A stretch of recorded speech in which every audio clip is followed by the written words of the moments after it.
کے لیے کوئی آسان رستہ ہے؟ اس طرح کا معاملہ جو انسان کے لیے تکلیف کا باعث بن رہا، اس میں سب سے پہلے اللہ نے جو ہمیں ظاہری علم دیا ہے اس کی طرف رجوع کرنا چاہیے۔ ظاہری علم ہمارے سامنے کی چیز ہوتی ہے، یعنی ہمارے لیے طب کے مختلف فنون ہیں، وہ ظاہری علم ہے، اس میں ہمیں بتایا جاتا ہے کہ یہ علامات ہیں، فلاں عضو میں یہ خرابی پیدا ہو گئی ہے، آلات ہمیں تصویریں دکھا دیتے ہیں، اس میں اطباء موجود ہیں، وہ رہنمائی کرتے ہیں۔ تو سب سے پہلے یہ کام کرنا چاہیے، یعنی ہر آدمی کو اللہ نے عقل عطا فرمائی ہے، تو جس چیز کو آپ سمجھ سکتے ہیں، جس علم کو اب 2 اور 2 4 کی طرح بتایا جا سکتا ہے، ہر عاقل یہی کہے گا اور ہر عاقل کو یہی کرنا چاہیے کہ وہ سب سے پہلے اس کی طرف رجوع کرے۔ اس کے ساتھ اللہ تعالیٰ سے دعا کرے۔ اللہ تعالیٰ سے دعا تو ہر وقت کرنی چاہیے، علاج معالجے کے موقع پر بھی، پہلے بھی، بعد میں بھی۔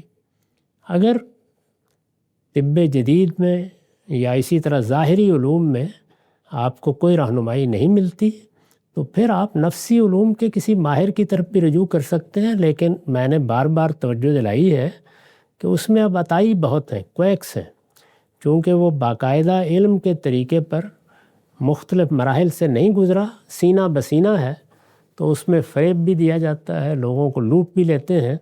اس میں بڑی احتیاط کرنی چاہیے، آخری درجے کی احتیاط کرنی چاہیے۔ اس میں بڑا مشکل ہے کہ یہ بتایا جائے کہ کون اس کا ماہر ہے۔ ظاہری علم میں تو میں بھی بتا سکتا ہوں، لوگ بھی بتا سکتے ہیں، تو اس لیے میں نصیحت کرتا ہوں کہ اس جانب جانے کی بجائے آپ 2 ہی چیزوں پہ اکتفا کریں اور اپنے رب پہ بھروسہ کریں۔ جس علم سے آپ واقف ہیں، جس کی حقیقت کو آپ سمجھتے ہیں، اس کی طرف رجوع کریں، اس کے ماہرین کی طرف رجوع کریں اور اللہ سے دعا کریں۔ بہترین طریقہ یہی ہے۔ جی انشاءاللہ خاتمہ کرتے ہیں جی، بہت شکریہ، انشاءاللہ اگلے ہفتے دوبارہ حاضر ہوتے ہیں۔